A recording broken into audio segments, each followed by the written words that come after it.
Om Vakratunda Mahakaya Suryakoti Samaprabha Nirvignam Kuru Me Deva Sarvakaryeshu Sarvada. Om Shri Mahaganapataye Namaha. Om Shri Gurubhyo Namaha. Harihi Om Sadashiva Samarambham Shankaracharya Madhyamam Acharya Padyantam Vande Guru Paramparam. Nasmadgurubhyo Namaha. Shruti Smriti Purananamalayam Karunalayam Namami Bhagavatpadam Shankaram Lokashankaram Shankaram Shankaracharyam Keshavam Badarayanam Sutra Bhashyakritau Vande Bhagavantau Punah Punah Ishvaro Gururatmeti Murti Bheda Vibhagine Vyomavad Vyapta Dehaya Dakshina Murtaye Namaha Shri Medha Dakshinamurti Swamine Namaha. Om Sahana Vavato Sahano Bhunakto Sahavidyam Karavavahai Tejasvinavadhitamastu ma vidvishavahai. Om Shanti Shanti Shanti. Harihi Om Shri Gurubhyo Namaha. Harihi Om. Namaste once again to all of you. Namaskaram. Namaskaram. So in the last class, we were seeing the analysis of how we actually normally understand any word that is spoken. And we saw that there are two ways in which a word can be understood. One is the meaning of the word, which is a straightforward, simple meaning, popular meaning, what we call also dictionary meaning. That is very simple. If we say banana, means we know what a banana is, dictionary meaning. It's a fruit. Another is an implied meaning. When we say a word, it could imply something else other than the dictionary meaning. So these are the mainly two ways in which we understand the words, and also quite often we use them also in practice. Whether we realize it or not, it's a different matter, but we use it now in practice. For example, I just told you an example of banana. You ask somebody, please, can you bring me a banana? He will understand what is being talked about. He will bring a banana with the peel, everything, right? With the skin of the banana. Now we tell him, now eat the banana. Will he eat the skin also? He will peel the skin and then eat the banana. We have said the same words. We said bring the banana and we said eat the banana. The banana word has not changed, but in his intellect, he has processed the whole information. He knows that when I am asked to bring, I should bring the banana with the peel. That is the normal dictionary meaning. But when I am asked to eat the banana, I must remove the peel, discard the skin, and then eat the inner portion only. Whenever we use this word, have we ever thought or analyzed like this? So any word, when we speak, we have to be very conscious. What is it that we want to convey? So when we say bring the banana, it was vachyartha. He brought a banana with the skin. And when we said eat the banana, he automatically took the lakshyartha and ate that banana without the peel, without the skin. So this is the vachyartha and lakshyartha.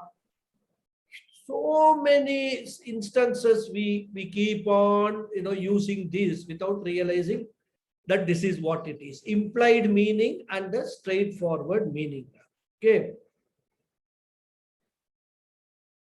And I also gave you the example that sometimes when we use a certain word, it could mean the total object or it could mean a part of the object also. As I gave you the example that I am writing.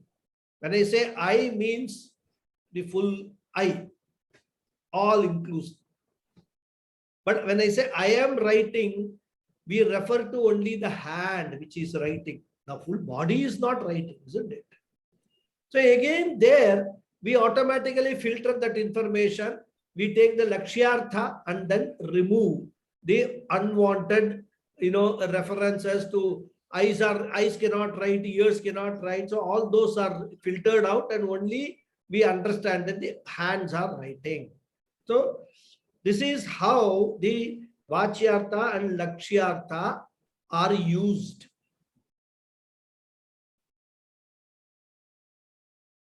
And there is no confusion. Whenever we are using such words, we have no confusion in our mind. We are very clear. We clearly understand what we are referring to, even though the words which we may use may be, general words, but we have no confusion in understanding. Okay.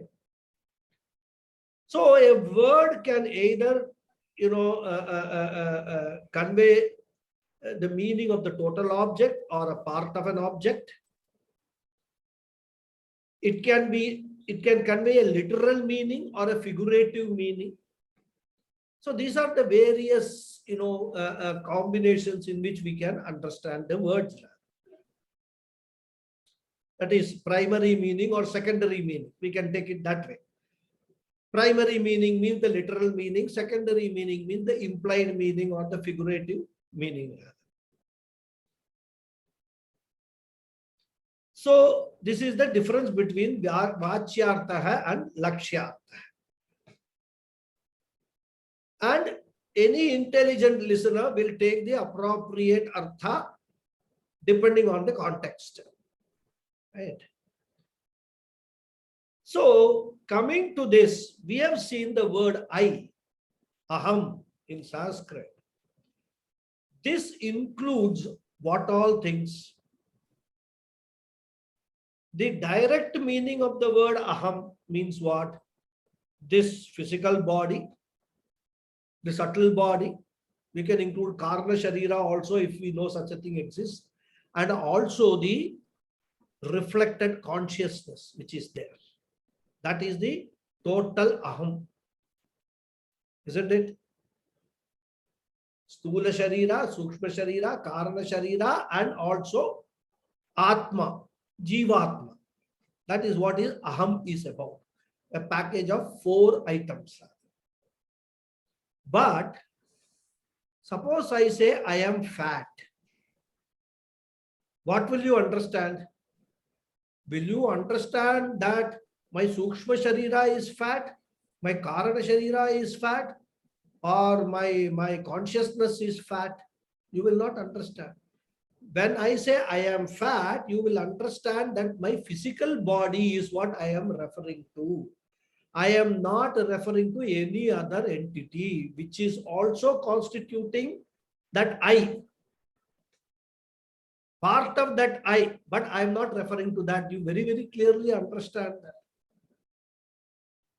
Now we know mind cannot be fat, consciousness cannot be fat, only physical body can be fat. So when we say that what we are taking the lakshyartha of I. The implied meaning of I, the implied meaning is we are referring to the physical body. Here I is equal to physical body, not the 4 types of body, 4 types of entities. That is the implied meaning when I say I am fat. Similarly, I say my mind is disturbed, or I am disturbed. When we say I am disturbed, we always refer to the mind only, isn't it? We won't say that my physical body is disturbed. When somebody asks you what has happened, I am very disturbed today. Means my mind is very upset. Again, lakshyartha is what we take in that expression also. And we don't need to tell all these things. We don't say my stomach is hungry. We don't say that, isn't it? I say I am hungry, and you automatically understand that I am referring to the stomach. Well, you're intelligent. We are all intelligent people. We know exactly in these how these words, operate at the intellectual level, and we take the right meaning. We don't, argue about this. That, oh, you said I am hungry means what? Which part of you is hungry and all? We don't ask. We know intelligent to know that it is stomach which is hungry. Okay. So where it is necessary to take the lakshyartha, we must take the lakshyartha. Where the word conveys a vachyartha, we must take the vachyartha meaning. And what the teacher is saying is the same principle applies here also when we say a Mahavakyam like Tattvamasi. That is what he is wanting to. Yes, this whole background of Lakshyartha, Vachyartha business was explained in order to understand what this Tattvamasi exactly means. When we say Tat and when we say Tvam and then equate these two, what is it that we are implying? What Vachyartha? Are we taking the Lakshyartha or are we taking the Vachyartha? That is what the question. So when it is said that the Jivatma and Paramatma is one and the same, the question will arise, which part are you referring to?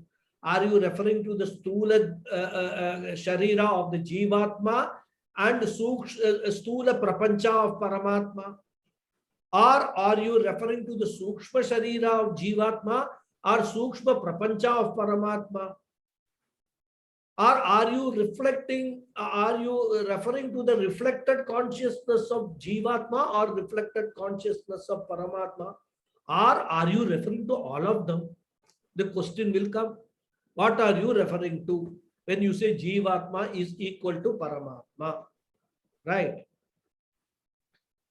Because from the point of view of the Upadhi means explain the word adjunct. The word adjunct is what is the word called Upadhi. Upadhi, you can consider it as a covering, a dress, right? From the point of view of the Upadhi, which is the covering, here Stula, Sukshma, Atma as the Karana Shariram are called Upadhi for the Atma, the outer covering. And similarly, Stula, Sukshma, Karana, Prapancha is the Upadhi for Paramatma. Jivatma Upadhi is these three Shariras, Paramatma Upadhi is the three Prapanchas. So from the Upadhi point of view, if we take the Jivatma's Upadhi and the Paramatma's Upadhi, there cannot be any equation at all. Isn't it? Jivatma is a limited entity with limited knowledge. If we are present here, we cannot be present anywhere else. Whereas Paramatma is what is present everywhere, totality. So all that we have seen, the difference at the Upadhi level. So what is common between Jivatma and Paramatma is what we need to take when we say Jivatma is equal to Paramatma. What is common? The only common thing is reflected consciousness in Jivatma and reflected consciousness in Paramatma. The reflection of the original consciousness is what is the common thing. So how do we understand Tattvamasi? That the reflection of that original consciousness in me is the same as the reflection of the original consciousness in Paramatma. That is how, and so what we do in the process of understanding this, like when I said that I am fat, when I said I am fat, we understood that we are referring to the physical body and we filtered out all the other things which are not referring to the implied meaning. Similarly here, when I say Jivatma, we have to understand filter out all the three shariras and retain only the Atma portion of the Jivatma. So when I say I, that I refers only to the reflected consciousness. Similarly, when we are talking about Paramatma, same process, we filter out all this Stula, Sukshma, Karana, Prapancha and take only the reflected consciousness of Paramatma, which is reflected in the entire totality. And then we understand that this reflected consciousness is no different than the other reflected consciousness. The difference was all because of the Upadhi. Because of the one was a convex mirror, one was a concave mirror. One was a dirty mirror, one was a very clean, shining mirror. That is why they appear to be different. Otherwise, in essence, there is no difference between Jivatma and Paramatma. This is the whole essence of what the author now wants to say, how we have to understand the oneness of the Jivatma and Paramatma. Okay. So that is what he is saying. So when you are defining Tat, Tat means that, and that refers to the Jivatma. We have to filter out everything and retain only the Lakshyartha, which is the reflected consciousness at the individual level. And when we say Tvam, sorry, Tat is the totality level and the Ishvara level, Paramatma level. We have to filter out all the three prapanchas and then retain only the reflected consciousness at the totality level. And when we say Tvam, that refers to the Jivatma. And similarly, we have to filter out everything and retain only the reflected consciousness at the individual level. So that is how the individual is equal to total, is what is the message being conveyed here. Right. So if we take Prapancha and all that and Sharira and all, this equation will never work. So like we do in all other cases in our normal conversation, here also we have to take the implied meaning, the Lakshyartha of Tat and Lakshyartha of Tvam. Both we have to take. Okay. And which is what is common between the two. Because the medium are different, Upadhis are different. So when it is said that you are God, Tattvamasi, it means that you and God are one original consciousness. Because original consciousness is only one. Because of the Upadhi, the reflections are there. But what is getting reflected is the reflection of the one original consciousness. So that is how we have to understand when it is a Tattvamasi means at the consciousness level, at the pure consciousness level, at the what I can call Sachidananda Swarupa level, Jivatma and Paramatma are one and the same. This is what is Advaita Siddhanta is all about. And we can recall concave mirror, convex mirror example whenever we have any doubt on this. Okay. Who is this? Somebody is making some noise. So what the author is saying is that Mahavakyam will make sense only if you filter out the shariras and prapanchas, the upadhis from that, and retain what the content is, the original nature is of the Jivatma and Paramatma. So that is why he says, iti chetna. In the text, it is a iti chetna. The chetna is a combined word. It is chetna. Means if asked thus. He is continuing his previous, from his previous sentence rather. Because the student, if you remember, raised that question, how can Jivatma and Paramatma can be one? when I am seeing so much of differences between Jivatma and Paramatma. So he says that iti chetna means if this is asked, iti chet na, that is not a correct way of understanding. Tvam pada vachyartah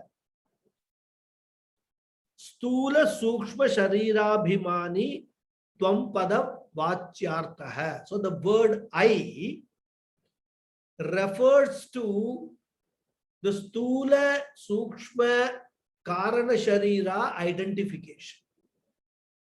When I say I, that the vachyartha, that is the normal meaning of that I that we take, refers to our stula, sukshma and karana sharira. Okay, that is what is vachyartha of the word I. Upadhi vidir muktam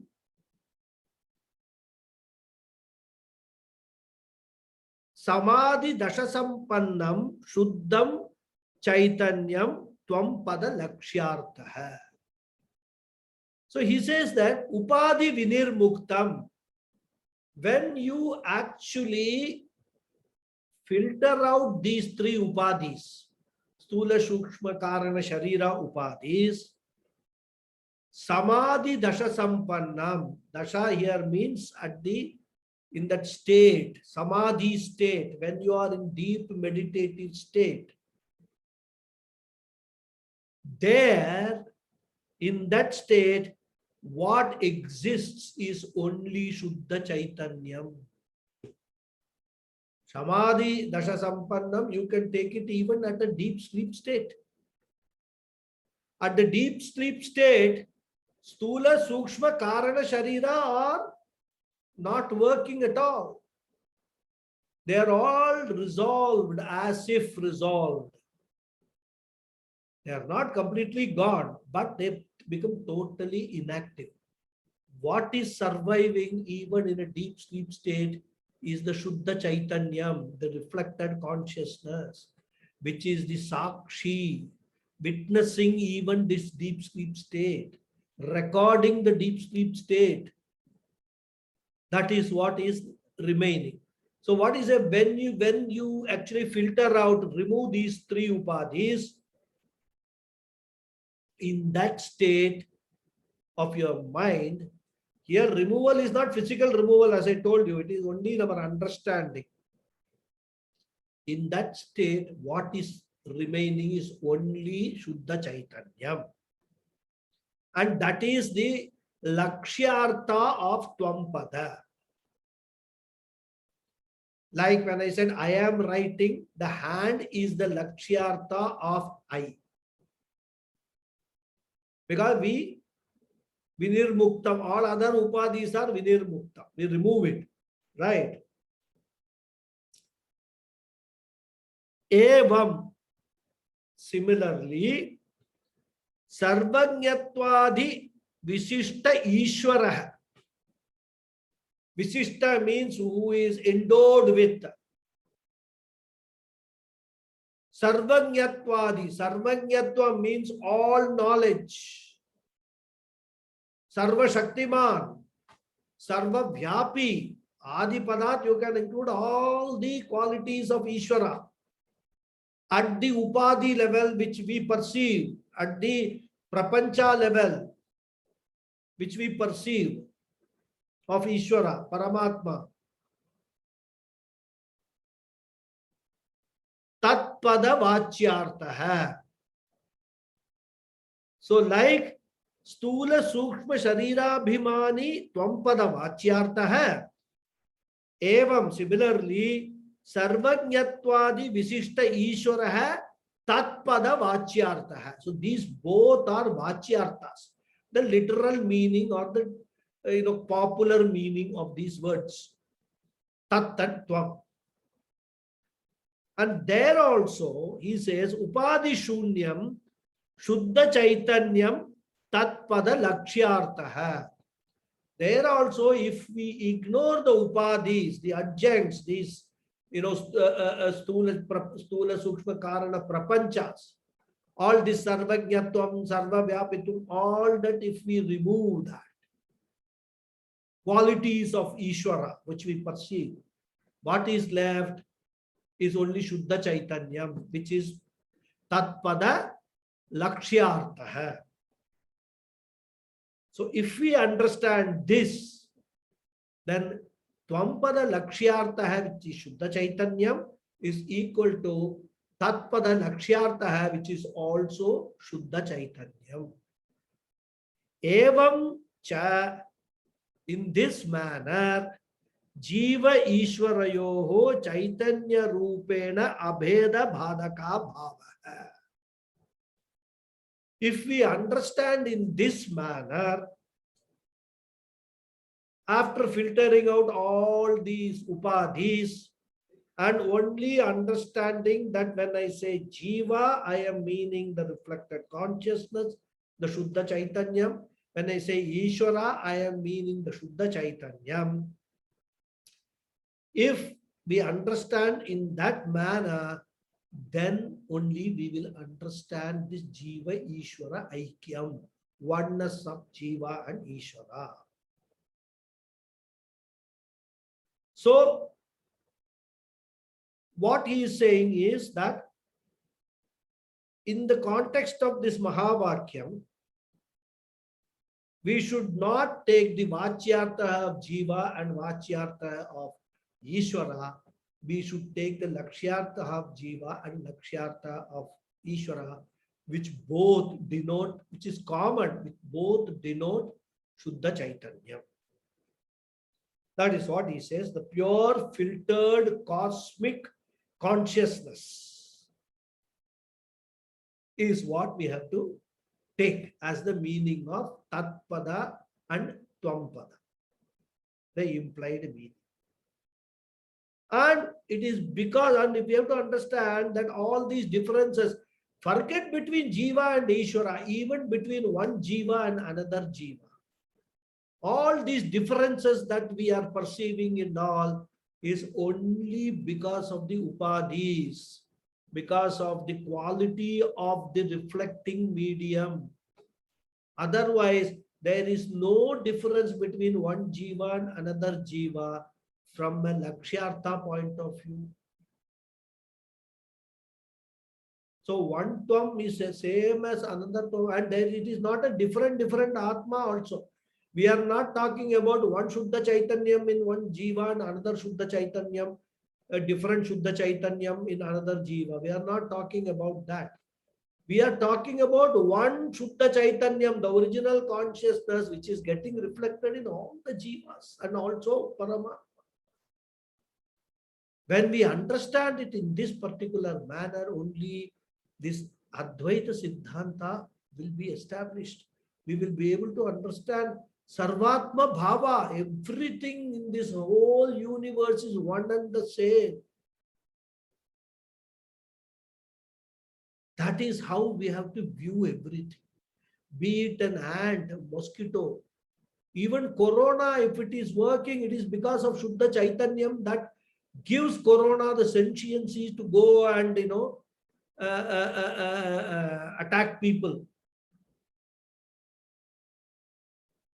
Its upadhi may be problem, but from a point of view of Lakshyartha, Corona also is Shuddha Chaitanyam, we are also Shuddha Chaitanyam.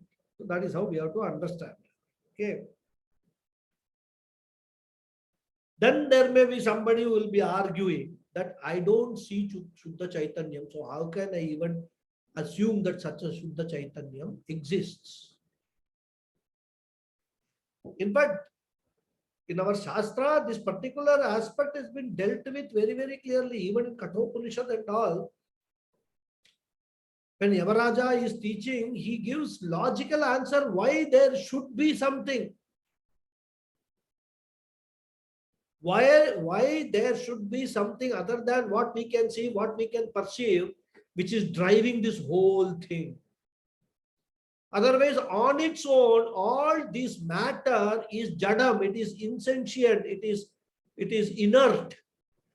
What activates all the matter is there is something which we cannot see, but logically speaking, there should be something. So a lot of analysis is there in the Shastra. But here, Swami Paramathananda takes a little different, much simpler analysis. He says, just because we cannot see something, we cannot come to the conclusion that it doesn't exist. For example, our face, can we see our face? We can never see our face. And because of that, can we come to a conclusion that our face doesn't exist?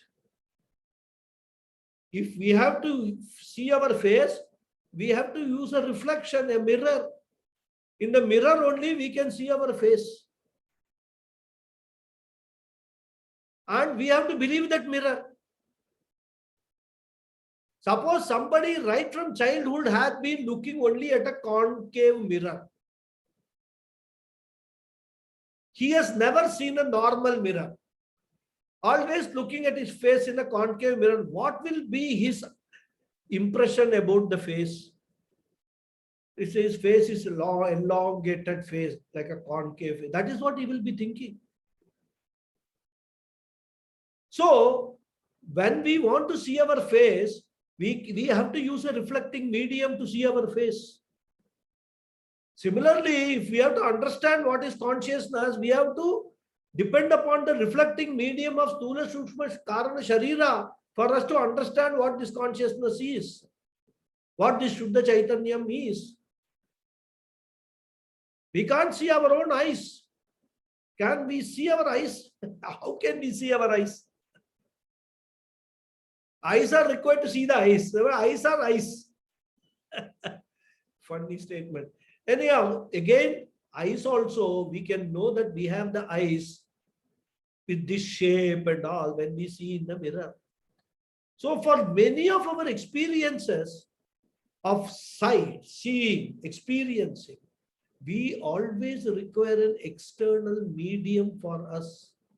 Similarly, for Shuddha Chaitanya, to understand that I am the Shuddha Chaitanyam, I am Atma, Aham Brahmasmi, we require this body, mind, sense complex to understand that from the very working of the body, mind, sense complex, we must understand there is some fourth one.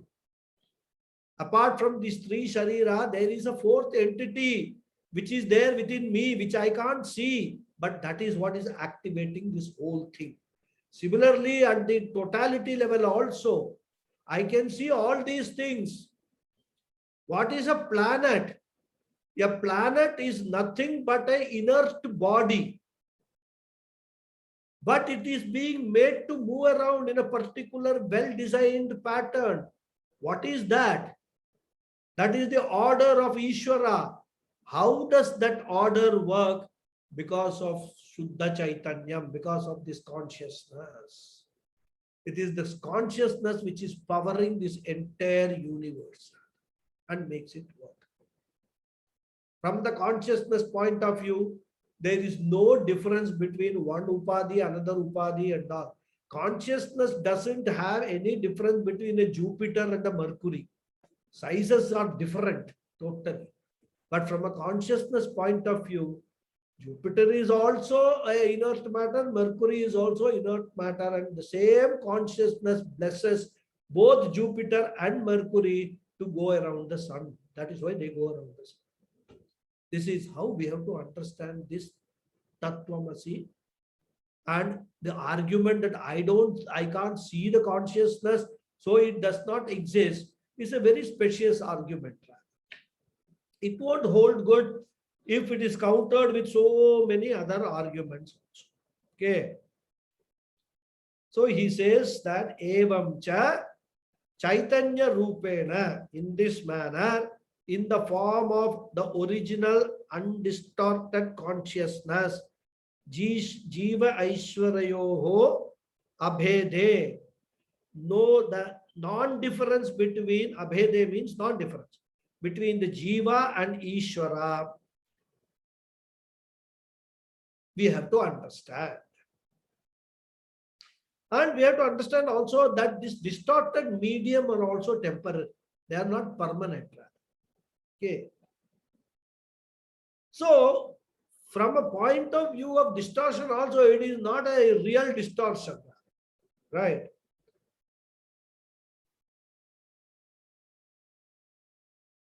It's an apparent distortion. And that's why, the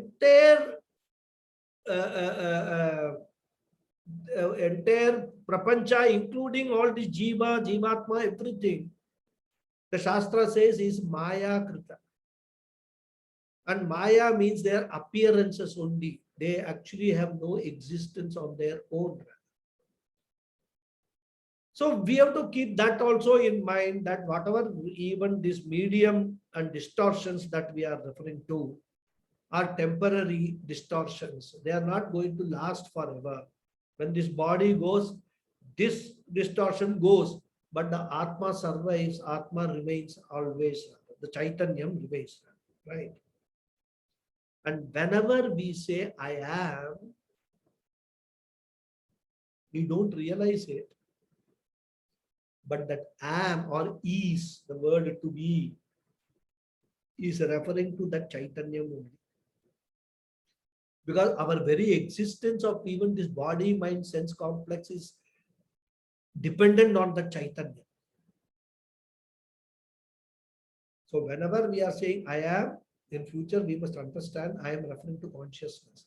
But you don't need to go around telling people that I am Shuddha Chaitanya, Shuddha Chaitanya, they will think something has gone wrong. The Advaita Vedanta has confused this fellow's mind, something wrong. He needs to be taken for some neural care and all that, whatever it is. Okay. So this is what is the whole Mahavakyam analysis is about.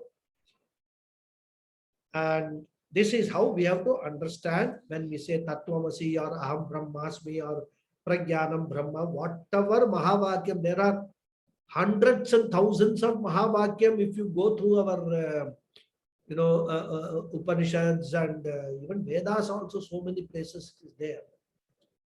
So whenever we come across that, we must understand what they are implying. So that is how we have to understand. So this completes the discussion on one part of the discussion, I would say, on the Jiva Ishvara Aikyam. And this, as I told you, is the central topic of Tattva Bodha. It is the central topic of Bhagavad Gita. It is the central topic of all Upanishads. In fact, our all Vedantic literature is aiming at only one thing. Understand that there is a non-difference, that understand that you are pure consciousness.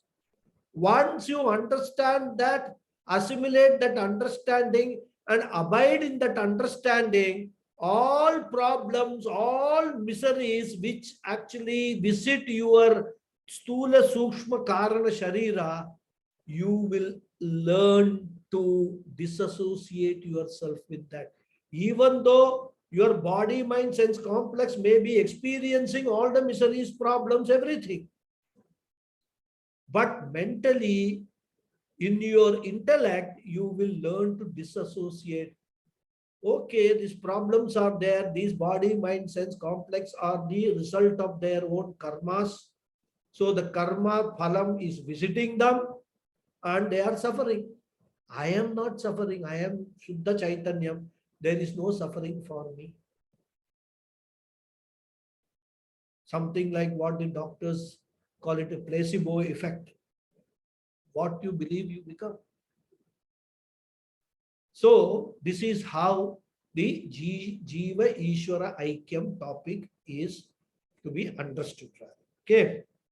And of course, Gita and all that, I would, in Tattva Bodha, this is covered in a very, very, I would say, very summary manner. When we go to Gita, Upanishads and all, very discussed in very great detail, so many other examples. So after this topic, this was the fourth topic, right? The next chapter, the next topic is the Aikya Jnana Phalam. Because this is Jnanam, this is knowledge. That Jiva and Ishvara are one and the same, Shuddha Chaitanyam, is not a matter of experience. It's a matter of knowledge. We just have to understand. That's it. As I keep saying, it's a cognitive understanding. This exists in our cognition. And that is what is moksha is all about. Moksha is nothing but our understanding our true nature. Taking our attention away from our misunderstanding, which we have been taking our body, mind complex as I all along. So now, the final and the fifth topic of Tattva Bodha is Aikya Jnana Phalam, result of this Jnana. What is that? What this Jnanam will give. Because somebody may ask, all right, very good, we have some 33, 34 classes we have finished, right? And you have also told us about how to understand this Aham Brahmasmi Tattvamasi and all. What will I get out of this knowledge is a question. Even though we address this question right in the beginning, but we will remind ourselves again, once again. Okay. And that's what the author says. He says, Evam cha Vedanta Vakyaihi Satguru Upadeshena cha Sarveshu api Bhuteshu Yesham Brahma Buddhi Rutpanna Te Jivan Muktaha Ityartaha. So what the author is trying to highlight is that this knowledge is highly beneficial. First thing he wants to highlight, right? And he also says that it is highly practical also. It is not impractical. There are people who have understood this knowledge, who have got this knowledge, and they have lived their life with this knowledge. And we know so many people who have done that. So it is practical. If it is practical for a Ramana Maharshi, if it is practical for a Ramakrishna Paramahamsa, if it is practical for Vivekananda, if it has been practical for Swami Chinmayananda, if it has been practical for Swami Dayananda Saraswati, it can be practical for us also. After all, these names are what? They are all Upadhis only. At the core, it's all Suddha Chaitanyam only. They are Suddha Chaitanyam, we are Suddha Chaitanyam. So it can be practical for every one of us. That's what he wants to emphasize. And what happens is this knowledge can bring about a revolutionary change in our attitude, in our approach towards our life itself.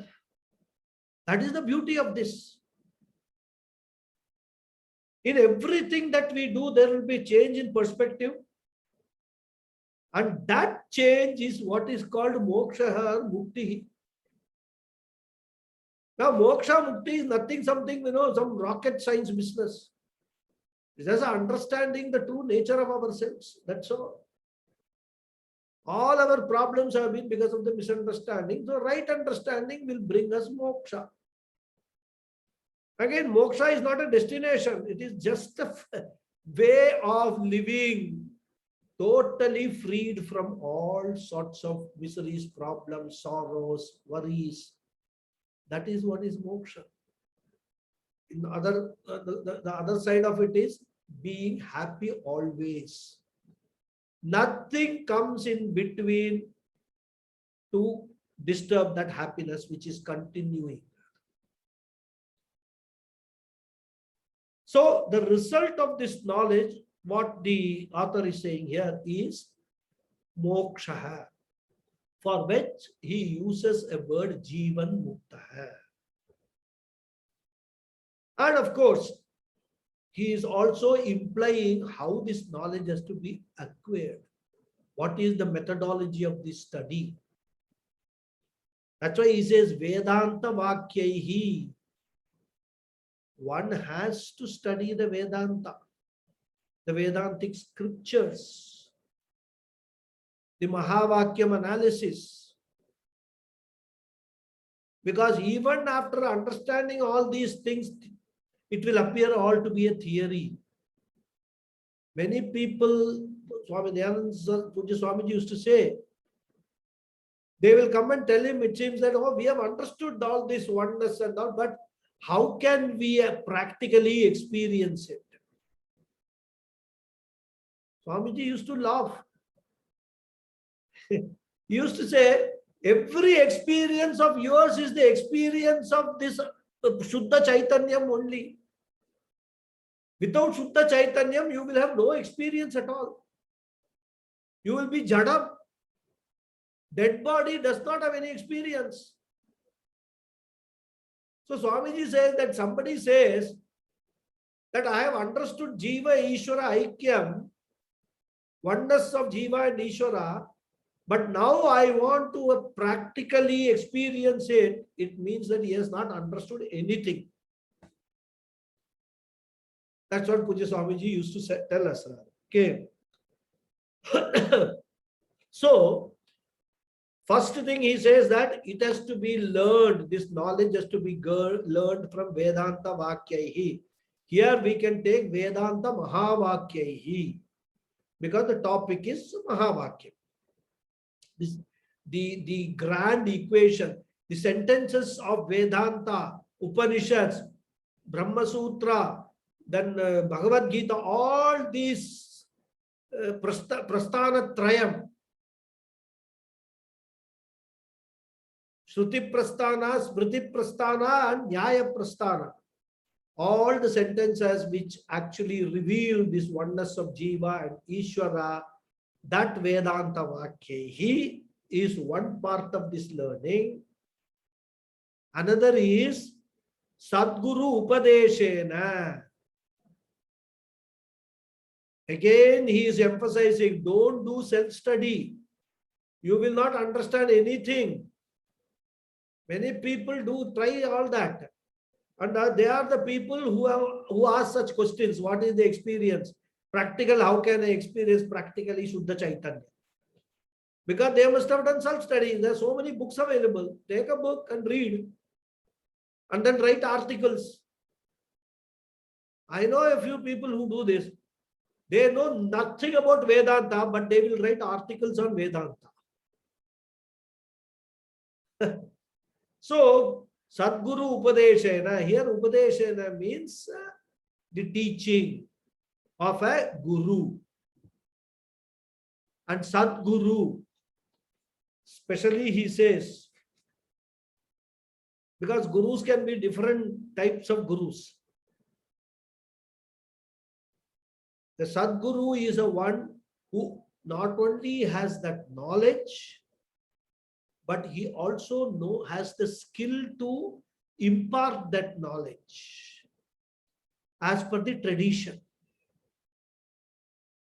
Because in the tradition, this knowledge, there is a methodology, there is a prakriya to unravel or unfold this knowledge.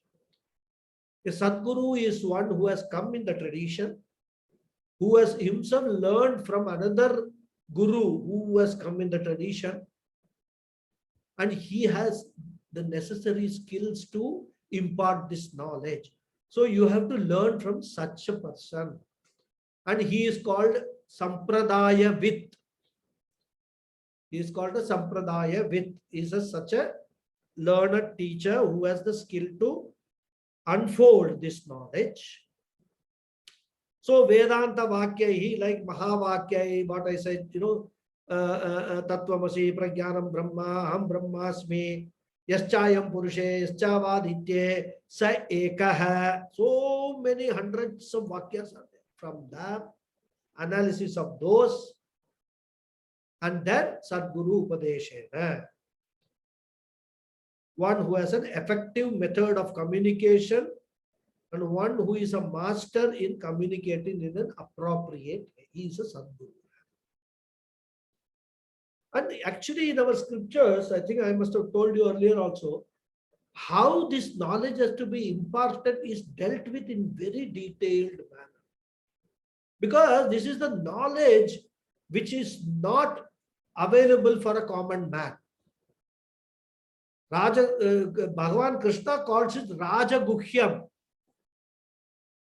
Rajaguhyam means secret of secrets, this knowledge. So, what the scriptures do is, you can't straight away tell somebody, oh, this is, consciousness is there, original consciousness and all. You can't do that. Nobody will understand because nobody has any concept of this consciousness business. Everybody has a concept of only Sharira Trayam. Maximum of the Prapancha, they may have, okay, universe has got so many things. So many upadhis are there in the universe. That's all they have got. Nobody has even contemplated there is something called consciousness. They must have sung Sachidananda Guru Chinmayananda, but they will not understand what is the Sachidananda. In their behavior, the understanding, if they have understood that such an understanding will not be reflected in their behavior, in their perspective towards this entire world. So there is a methodology in which this whole thing has to be revealed, and it takes time. You can't rush the student. Student will have 1,000 questions. First time he is hearing all this. So the Shastras deal with how to teach also very, in a detailed manner. And that manner is what is called Sampradaya. And that's why the Sampradaya with. Sampradayam veti iti Sampradaya with. The one who knows the Sampradayam of teaching is called a Sampradaya with. Sampradayam veti iti Sampradaya with. Right. So he says, Sarveshwapi Bhuteshu Brahma Buddhi Rutpanna. So Buddhi here means, in this context, means jnana, knowledge. Buddhi, not intellect, but knowledge. Utpanna means has arisen, has come, the knowledge has come, gained. So this knowledge comes through Guru Upadesha and also Shastra Upadesha. Both have to come together. And that knowledge, here it is called Brahma Buddhihi. Then we can say Tattva Bodha also is what is referring to that knowledge. The knowledge of Brahman or Atma, which means the original consciousness. And we can find this original consciousness, author says, Sarveshu api bhuteshu. In every medium, in every upadhi, in your body, my body, as I told, ants' body, cockroaches' body, corona's body, every body, plant, animal, all bodies, we can find this original consciousness, reflection of this original consciousness. Of course, the distortions will be different depending upon the medium, but the reflection will be of the one original consciousness only. And these distortions are incidental. They are not the permanent distortions. So author says that one who has understood this truth, this reality, in whom this Brahma Jnanam has arisen, it has emerged. The one who has managed to assimilate and actualize this truth, who is able to abide in this knowledge, is called a Jivan Muktaha. Jivan Muktaha means a liberated person. He will be liberated even when he is alive, living in this world. Jivan means living. Muktaha means liberated. Right? So we need to understand what this liberation is talking about. Right? What is this liberation? We have seen and we have understood that at present, the I in us, I within quota, is the original consciousness temporarily manifesting through this reflecting medium in a distorted form. After a few years, what will happen? In fact, that's been happening right from our birth. This reflecting medium will keep on changing. And one fine day, this reflecting medium will perish. And along with that, this distorted version also will perish. But even then, when all these things have perished, the consciousness, the reflected consciousness will perish. Reflecting medium will perish. The I, the original consciousness, will not perish. The original consciousness will continue eternally. Because original consciousness, if it perishes, then there is no world and there is nothing, right? And as I gave you the example of a deep sleep state, rather, in that state also, everything else, Stula, Sukshma, Karana, Sharira, all these three upadhis with their upadhi dharmas. Upadhi dharma means what? Like, for example, the mind. Dharma of mind is to entertain thoughts. Lot of thoughts keep coming. Upadhi dharma of the intellect is what? To analyze everything, inputs which are coming and take decisions. Upadhi dharma of eyes are to see.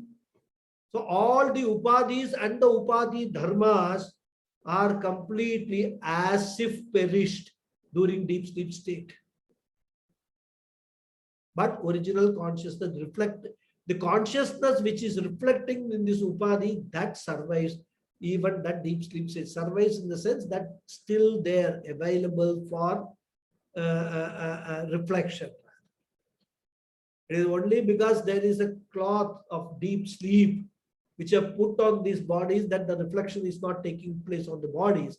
But the reflected consciousness is always there. Okay. So this is what is we have to understand.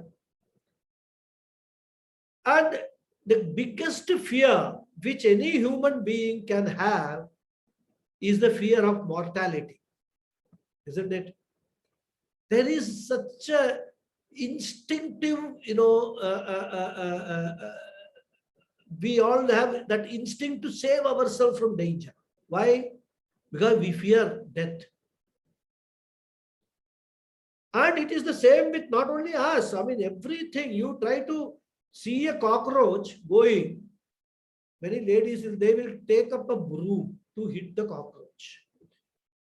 They may hit the cockroach, may be going very slowly, not realizing what danger is lurking in the form of a lady with a broom.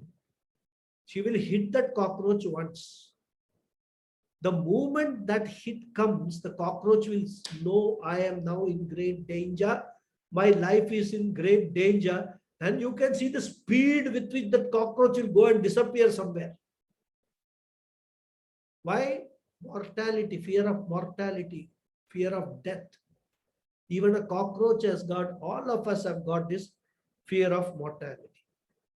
And the biggest freedom that we can ever enjoy is the freedom from this fear of death.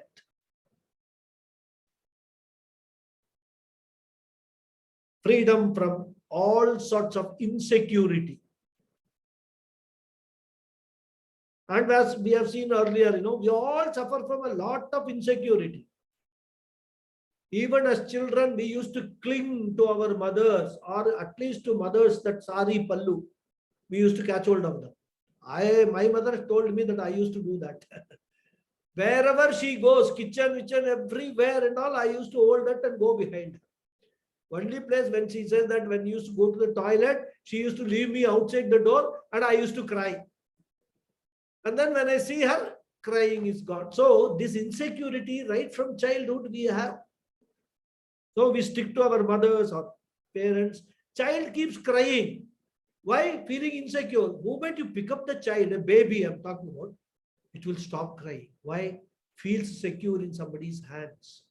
So this insecurity right from our birth, it completely takes over life. We are totally insecure. When we grow up, we cling to our children. Now many people, if they don't see their mobile every 2 minutes, they feel insecure. Have I missed some important message? So the insecurity is the same, but it changes. Nature of the insecurity keeps changing. So This is the biggest problem of insecurity and more fear of mortality which we have in our life. And how this is going to, this knowledge will help us in that, we will see in the next class. Okay, I'll say the prayers and then we will have a small satsang if there are questions.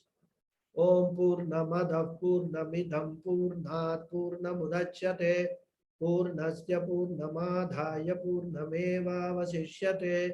Om Shanti Shanti Shanti. Harihi Om Shri Gurubhyo Namaha. Harihi Om. Thank you all very much. Namaste, Guruji. Thank you. Thank you very much, Guruji. Thank you. Namaste. Thank you, Guruji. Thank you very much. Namaskaram. Thank you. Namaskaram. Namaskaram. Any questions?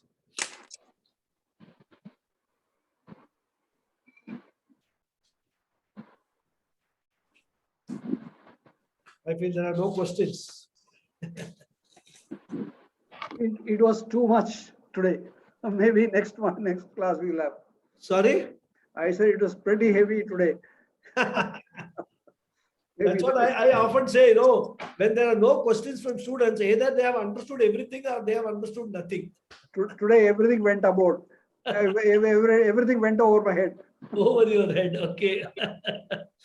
Okay. It will happen because one Tattva Bodha may not help. You have to continue this study. That's why Swami Paramarthananda says, you know, Vedanta is a system. You have to study Vedanta systematically over a long period of time. Then only all this knowledge will go inside and settle and make sense to us. Otherwise, it will just remain at the intellectual level, just sort of, you know, okay, good to know kind of a thing. I know so many things, I know this also. Won't make any difference to our life. If you want to make this to make a real difference to your life, then the study has to be undertaken for a long period of time, continuously, systematically. Systematically, by that I mean, first you know, from Prakarana Granthas, you then study the Bhagavad Gita, you study the Upanishad, you study Brahma Sutra. This entire thing you study. It's not a 6 months course. And the more you get into it, the more and more knowledge will become clear, rather, because different scriptures will present the same knowledge in a different, you know, perspective, different context, by which any doubt that we have got, they will all get clarified slowly. But that is how the whole process works. And also, Raghuji, revising, going back again and again. That's why, you know, I mean, I keep repeating what I said again and again and again, only for that reason. Because by repetition only, things will go and settle in our mind. If we hear it once or twice, it is never ever going to settle in our mind. We have to. I wish the Sanskritam acts like that in my head. See, this is easy for me. People who are good in Sanskritam, it will be an added kind of enjoyment. Yeah, that's what I have to work more hard. Maybe because of this, having learned, I mean, heard it so many times from Pujya Swamiji, Paramarthanandaji, and now you, it's being read. No, even for me also, you know, I mean, never would I consider. Listen to Paramarthanandaji's lectures. There was a certain degree of understanding, but not a fully convinced understanding. Then I went to Gurukula. Then in Gurukulam, 3.5 years, some more understanding came, but it was not complete. Then again, I taught this Tattva Bodha and also Kathopanishad in Naranani, in Coimbatore. Some more better understanding came. But now, when I am teaching you people, I am myself understanding these concepts in a much, much better manner than what my earlier understanding is. Yes. So this understanding also, goes through a process rather. Yeah, more and more filtered. That's how this whole process happens. So if somebody says, I have not understood, Sitaraman says it goes above my head, perfectly understandable. Yes. Especially very first time when we hear Yeah, it is first like time this, when you you know. hear it, you will say, actually speaking, at least you are honest to admit went above the head. Some people will say it's all nonsense and they'll not come to the next class. That also happens, right? Yeah, yeah. So, Thank you, Raghuji. Thank you for reiterating. thank you very much. I should thank you all for this Yes. opportunity. We'll meet on next Saturday. Hari Om. Namaskara. Thank you, Guruji. Thank you See so much. tomorrow. Tomorrow, We'll see tomorrow. Vishnu Sahasranamam students will meet tomorrow. Thank you. Yeah. Hari Om. Thank you. Thank you.